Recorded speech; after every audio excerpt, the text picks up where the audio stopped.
দর্শক সবাইকে আমন্ত্রণ। শুরু করছি চ্যানেল 24 এর বিনোদনের নিয়মিত আয়োজন Walton smart fridge presents entertainment 24।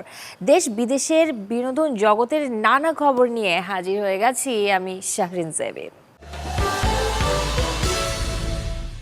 এবারও অনিশ্চয়তায় চলচ্চিত্র শিল্পী সমিতির ভবিষ্যৎ, কারণ মাস না পেরোতেই নির্বাচনের ফলাফল স্থগিত ও সমিতির কার্যক্রমে নিষেধাজ্ঞা চেয়ে আইনজীবী দিয়ে উচ্চ আদালতে রিট দায়ের করেছেন নিপুণ আক্তার, যার শুনানি হবে রবিবার। ঘটা করে প্রচারণা শেষে ১৯ এপ্রিল অনুষ্ঠিত হয় চলচ্চিত্র শিল্পী সমিতির নির্বাচন। পরদিন ২০ এপ্রিল নির্বাচনে শিল্পীদের রায় মেনে বিজয়ীদের গলায় এভাবেই মালা পরিয়ে দেন পরাজিত প্রার্থী নিপুণ আক্তার। কিন্তু ২৬ দিন না পেরোতেই নির্বাচনের ফলাফল স্থগিত ও সমিতির কার্যক্রমে নিষেধাজ্ঞা চেয়ে আইনজীবী দিয়ে উচ্চ আদালতে রিট করেছেন নিপুণ। আগামী রোববার বিচারপতি নাইমা হায়দার ও বিচারপতি কাজী জিনাত হকের বেঞ্চে এই রিট আবেদনের শুনানি হবে বলে জানিয়েছেন নিপুণের আইনজীবী। ২০ এপ্রিল ফলাফল ঘোষণার পর নিজ বক্তব্যে নিপুণকে পাশে রেখে মিশা সওদাগর কৃতজ্ঞতা জানিয়েছিলেন তাকে। বলেছিলেন, ফলাফল নিয়ে আর কেউ যাবে না আদালতে। এভাবে আমাদের কর্মকাণ্ড অব্যাহত থাকবো। We don't need to go court, right? We don't need to go other place. We don't need to go to talk anything. আমরা ইনশাল্লাহ এই যে জয় এত সুন্দর একটা রেজাল্টকে আমরা মেনে নিলাম, এবং আমি তোমাদের সামনে আমি বলবো যে দিব্যর ভাইকে, নিপুণকে আমি আমরা সবাই মিলে কাজ করব।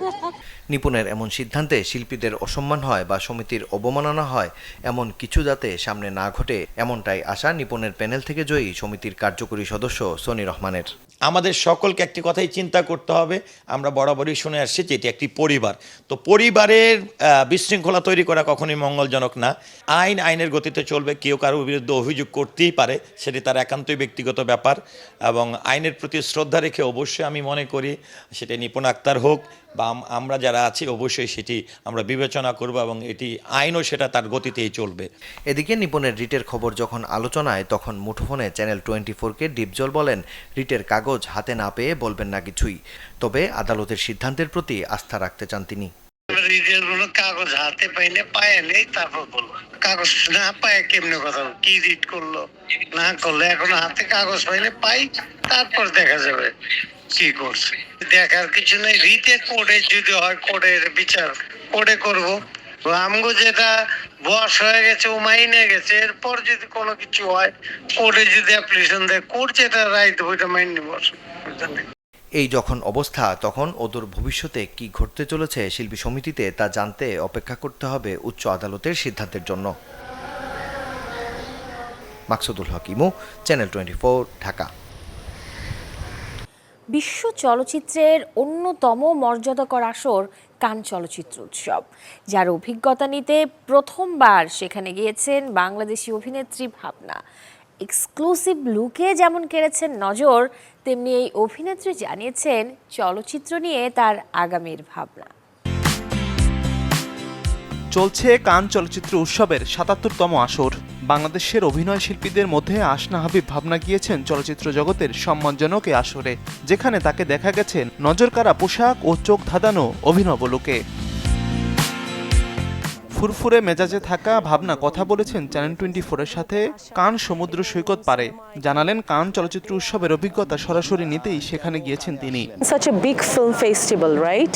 তো এইটাতে হয় কি যে আপনার মনটা অনেক বড় হয়ে যায়, এবং আমরা তো যখন দেশে থাকি তখন আমরা নিজেদেরকে হয়তো ভাবি যে we are such a big stars and everything. So মাঝে মাঝে রিয়ালিটি চেকের জন্য এরকম বড় বড় জায়গায় আসা দরকার বলে আমি মনে করি। চলচ্চিত্র ঘিরেই এখন ভাবনার যত ব্যস্ততা, আন্তর্জাতিক চলচ্চিত্র উৎসব নিয়ে আছে তার বিশেষ পরিকল্পনাও। আমার মনে হয় যে আমরা অনেক বড় স্বপ্ন দেখতে পারি, আমাদের সেই সাহসটা আছে, এবং আমরা মনে হয় অনেক দূরে এগিয়ে যাব। আমি আর আমার বোন এবার উইমেন্স ডেতে আপনারা দেখেছেন যে আমরা আমাদের প্রোডাকশন হাউসের অ্যানাউন্সমেন্ট দিয়েছি, ক্রো ফিল্মস। সো সেখান থেকে ইউ নেভার নো, নিয়ার ফিউচারে সিনেমাও নিয়ে আসতে পারি। এবার অভিজ্ঞতা সঞ্চারে ঘুরতে গেলেও আগামীতে নিজের ছবি নিয়ে অংশ নেবেন কান উৎসবে, ওড়াবেন লাল সবুজ পতাকা। স্বপ্ন আর প্রত্যাশা এই অভিনেত্রীর। Desk report, channel 24। সুলতান সুলেমানের সুদর্শন চরিত্র মালকুচুলো বালিবে কিংবা কুরুলুস ওসমানের নেতা ওসমান বে চরিত্রে অভিনয় করা তুরস্কের অভিনেতা বুরাক ওজসিভিচে এখন মুগ্ধ দেশের দর্শক। সম্প্রতি তুর্কির টেলিভিশন সিরিজগুলো দর্শকপ্রিয়তা পাওয়ায় সেই সিরিজের ঐতিহাসিক চরিত্রগুলো দাগ কাটছে দর্শক মনে। সেই ধারাবাহিকতায় বিশ্বের সাথে তাল মিলিয়ে বাংলাদেশেও বাড়ছে বুরাক ওজসিভিচের জনপ্রিয়তা, যিনি কিনা 2006 সালে টিভি শো XC18 দিয়ে শুরু করেন অনস্ক্রিন যাত্রা। অভিনয় করছেন জনপ্রিয় সব টিভি সিরিজে, উপহার দিয়ে চলেছেন দর্শকপ্রিয় সিনেমাও। অবশেষে মিলল মুক্তির উপায়। 2 যুগের বেশি সময় ধরে যে প্রাণনাশের হুমকিতে আছেন সালমান খান, তার থেকে রক্ষা পাওয়ার পথ বলেছে বিষ্ণই গ্যাং। দিয়েছে কিছু শর্ত, যা মেনে নিলে আর বলিউড ভাইজানের ওপর হামলা করবে না তারা। এই জন্য সালমান খানকে ক্ষমা চাইতে হবে বিষ্ণই সম্প্রদায়ের কাছে। শুধু ক্ষমা চাইলেই হবে না, মন্দিরে গিয়ে নিজের ভুল স্বীকার করতে হবে এবং সব সময় বন্যপ্রাণী রক্ষায়, বন্যপ্রাণীদের সেবায় কাজ করতে হবে সালমানকে। তবেই তাকে ক্ষমা করার কথা ভাববে বিষ্ণই সমাজ। 1998 সালে হাম সাথ সাথ হে ছবির শুটিংয়ে 2টি কৃষ্ণসার হরিণ হত্যা করার দায়ে অভিযুক্ত সালমান খান। বিষ্ণই গোষ্ঠী নিজেদের কৃষ্ণসার হরিণের রক্ষক হিসেবেই মনে করেন। মুক্তির আগেই 100 কোটি আয়ের পথে দক্ষিণী হরর কমেডি মুভি আরাম নাই 4। একসাথে অভিনয় করেছেন দর্শকপ্রিয় নায়িকা তামান্না ভাটিয়া ও রাশি খান্না। এরই মধ্যে দুজনের প্রকাশিত গান চোচো ঝড় তুলেছে ইউটিউবে। কম সময়ে ছাড়িয়েছে 2 কোটির ঘর। সোশ্যাল মিডিয়ায় হয়েছে ভাইরাল। ছবির গল্প লেখা, পরিচালনার পাশাপাশি ছবিতে প্রধান চরিত্রে আছেন সুন্দর সে। 24 মে দক্ষিণী প্রেক্ষাগৃহে মুক্তি পাবে আরাম নাই 4। তার আগেই শুধুমাত্র তামিলে ছবিটি 70 লক্ষ রুপি ঘরে তুলেছে। শীঘ্রই ছবে 100 কোটির ঘর।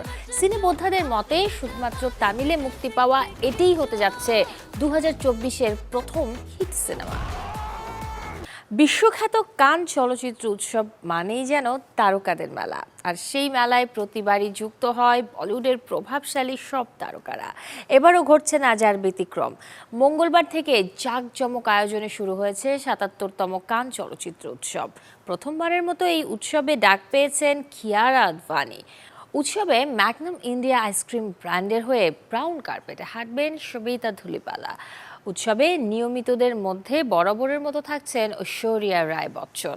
BMW এর হয়ে রেড কার্পেটে হাঁটবেন জ্যাকুলিন ফার্নান্ডেজ। সম্প্রতি হীরামান্ডি সিরিজ দিয়ে মাতানো অদিতি রাও হাদরি আছেন এই তালিকায়। এছাড়াও আছেন লাপাতা লেডিজ ও ম্যাড গাউন এক্সপ্রেসের অভিনেত্রী ছায়া কদম। ইতোমধ্যেই উৎসবের প্রথম দিনে ক্যামেরায় মহিষী লুকে ধরা দিয়েছেন উর্বশী রাউটোলা। দীর্ঘদিন অনিয়মিত আনাগোনার পর অবশেষে কানে নিয়মিত অংশগ্রহণ নিশ্চিত করেছে চায়নার ফিল্ম ইন্ডাস্ট্রি। 77তম কান চলচ্চিত্র উৎসবের মাধ্যমে পুরোদমে ফিরেছে চায়না। ফেস্টিভ্যালের প্রধান থিওরি ফ্রেমওয়ার্কস এই তথ্য জানিয়েছেন। করোনা মহামারীর কারণে 2023-এর জানুয়ারি পর্যন্ত বন্ধ ছিল চায়নার বর্ডার, যা একটি বড় বাধা হয়েছিল চাইনিজ চলচ্চিত্রের পশ্চিমা সিনেমার সবচেয়ে বড় উৎসব কানে অংশগ্রহণে। তবে এবার আনুষ্ঠানিকভাবে কানে ফিরে এসেছে চায়না। এবছর কান চলচ্চিত্র উৎসবে চায়নার সেরা কিছু ছবি মনোনীত হয়েছে, যার মধ্যে আছে পরিচালক জিয়া চাংকের কট বাই দ্য টাইডস।